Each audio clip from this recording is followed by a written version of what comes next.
All right, please welcome the one and only Martin Garrix. Hi, Martin. How are you? Did you watch the Grammys last night? Yeah, I watched it from my hotel. It was very nice. Do you ever see yourself walking up there and have you ever thought about your acceptance speech?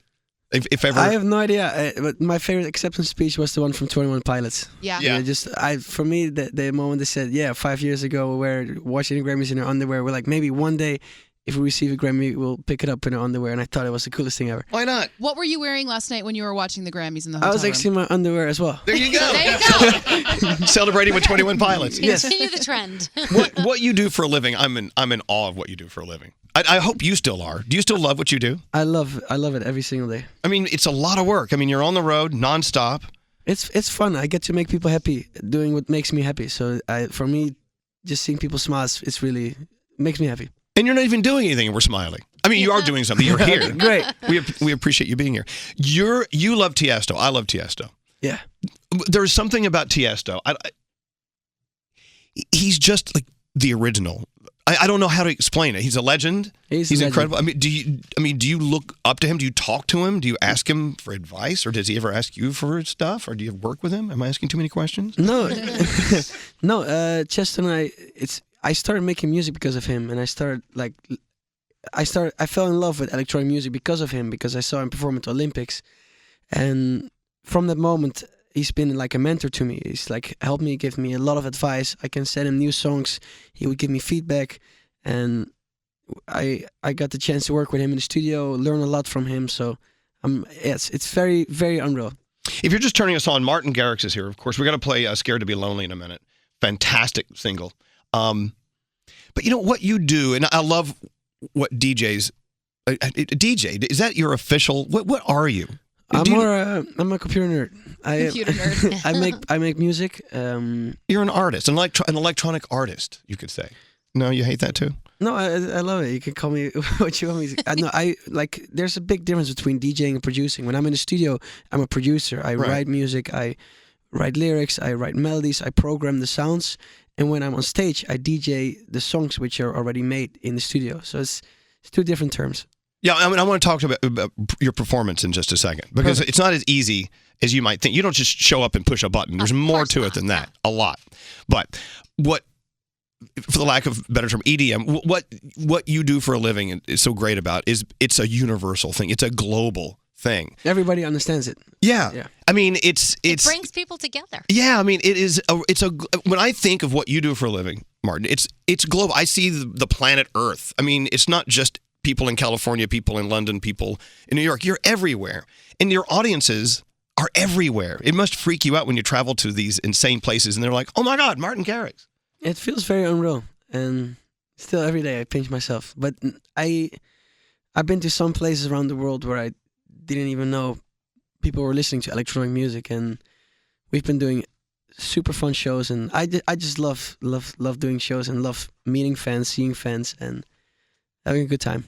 Go ahead. We were talking to Calvin Harris, and he was talking about how he loves to do really upbeat, obviously really powerful, driving songs that have sometimes kind of a sadder message, and you can slip that message in there because the song is so approachable. Right. Do you feel that way with your music? Do you feel like you have more of an opportunity to get a different sort of song message out there than you normally would? No, I feel like when I'm in the studio, I do whatever I feel like making. It's not that I know in advance, like, oh, I'm going to make a happy song with like a sad message. I know I do whatever feels right for me at the moment. And it all has to do with how I'm feeling at the moment. If I'm very happy, I'll be in the studio, I make a very happy song. If I'm not very happy, I'll go in the studio, I make a less happy song. Do you hear beats in your head all the time? Melodies. Yeah. Yeah. Isn't that great? Yeah, then what? Then you just pull your phone I can't out turn off these melodies. It's better than voices in your head all I day hear long. voices all the time. But back to Tiesto. I mean, for instance, I was in Italy. Just in the middle of Italy, and I heard this song on the radio. It was so great, and she was singing in Italian. I understood some of it. The artist's name was Alessandra Amoroso. And then I went and looked it up. I listened to, put it in my phone and went back, and it's all Tiesto. Tiesto is producing these people around the world. And I think what you guys do, what we could all learn a lesson from here, is how to bend and get into any society, into any culture, and be a part of it. Like everyone loves your music. Everyone loves that rhythm. And it's just, I don't know. I'm speechless. So I'm going to go home now. No, it just really is. Okay, we've kissed your ass enough. Let's get to work. So if you go see a show and Martin Garrix is up on the stage, he didn't just show up. There's a lot of preparation that goes into these shows. I mean, like, what do you have to do to ramp up for one of these shows? For me, what actually, like, of course, making the music in the studio, that takes most of the time. But like, when I do like all the shows are very big, but when we do like a key moment, a very big show, like I'll have like weekly meetings with like my creative team, so we like work on the visuals, on the lights, and for each individual song we like have a certain look. There's much more than just music to it than the Martin Garrix show, and that's for me fun. I want it not to be just a DJ set. I want it to be an experience, a show. I want to take people on a journey. That's it. It's an experience. Yeah. That's the best way to describe it. Are you playing all the music live? Because I know a lot of times people will pre-record it and then you push a button and you pretend No. you pretend you're doing it. No, I don't. Come do on, that. be honest. I don't do that. He doesn't just push the button because you can change it. You can change it out that way. For me, what's the most fun about DJing is you read the crowd and you decide at the moment itself, like, oh, I think this song will do well, and I don't know. If you program everything in advance, there's no challenge, and the pressure, the challenge for me, that's what makes it super fun. So what do you do if you're up there and you have a huge crowd watching you and they're dead? You look out, it's a bunch of dead people looking at you like this, like, come on, entertain us. What is your go-to thing that always wakes up a crowd? Because I need to know this secret. For me, I have a couple songs that I know work super well. So as soon as I see the crowd's a little bit less excited, I can play Animals, Tremor, Gold Skies, and those are, or A Name of Love. Those are the songs that doesn't matter how dead the crowd is. As soon as I play that song, So if I hear you play that song, I know that we're dead. We're a really crappy audience. Oh, hell, Martin's playing Animals. No, they're part of the show anyway. But like, those are the songs if the crowd goes crazy, those are the songs I'll save for the end of the show to like finish it in like a super high. Right. Do you get high off those songs too? If you're on your own, you're feeling down, do you turn on Animals? No. Don't get mad at me. I feel like I'm cheating on you, but I turn on Titanium every time if I'm in a bad mood. Titanium is an amazing go play song. Titanium. It's one of the fattest songs ever. Anyway, so you are on the road, these late night shows. So I mean, how you got up to do a morning show? I mean, are you still awake from last night? What are your typical office hours, as they say? Are you a late night guy every night? To me, like every day is different. Sometimes I'm up super early. Sometimes I'm still awake from the night before. But yeah, no, I don't know. I try to sleep as much as I can whenever I can. I love doing power naps, and for me also, while being on tour, like I'll sleep in the car on the way to the show. You can just fall asleep without. I mean. Yeah, I'm very happy, and Can you do it right now? Can you just fall asleep right now? There's a lot of cameras here, so I think you could. Come on. I got to tell you. You know who I'm in love with is Marshmello. It's dope. And I met someone who works with him at a music summit out in LA last week. And he said, yeah, we got to get together. He'll take off his head and you can talk. No, I don't. Leave the marshmallow on. I don't want to see who's under the head. I don't think I've ever used that sentence in my life. No. But I mean, he's so great. But if ever Marshmello took off his marshmallow, I don't think I'd be happy. Yeah. Do you know who's under the marshmallow? Don't say, but just yes or no. Yeah, I know. Damn it. Is it you? Are you Marshmello? No, it's not. I actually got this question a lot of times. There was one moment it went like viral with all these speculations that I was Marshmello, but Were you like, yes, I am? Like, no, keep but those like it was rumors going. crazy that all these things that they compared our touring schedules, and it's pretty crazy. Speaking of hiding, one time Sia was here. We pulled her hair back, and she had a marshmallow on her head. Sia was Marshmello. And so there's someone inside Marshmello, inside Sia. It's three people all in one. It's the strangest damn thing. Anyway, but if you haven't seen Marshmello perform, you have to. Marshmello's just kind of fabulous. Are there any other DJs that you really love? I love Justin Milo. He's a great friend of mine, and he also joins me on my tour, and just his energy is so, like, whenever you see him play, it's the same as Carl Cox. You just see him play and it makes you happy. Yeah. And See Me Counting Stacks is a super cool DJ and producer from the Netherlands. There's a lot of artists that I love. You know what? Now, I may be kicked in the head for saying this. Are there any great American DJs? A lot. As many as from Europe? European DJs seem to be just incredible. I love Cascade, Yeah? Chainsmokers. Those guys crushing it. Oh, God, Chainsmokers. Yeah, that's right. Shame on me. Yeah, It's I funny forget. to I think see- of them as being European because Yeah. they're so talented. They were all dressed up. Wait, what? They're way too talented to be Americans. They were all dressed up for the Grammy Awards last night, and it was so weird to see them because the last time we saw them at the iHeart Music Festival, and they were wearing their hoodies and stuff like that. Yeah. They clean up pretty damn well, those Chainsmokers. They looked great. I have another American DJ other than Chainsmokers I think you may be interested in. You may want to take him under your wing.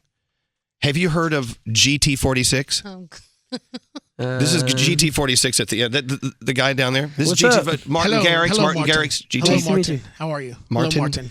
So I don't know if you heard his first song called "Feel It." It's a huge hit. Here we go. Feeling it. Feeling it.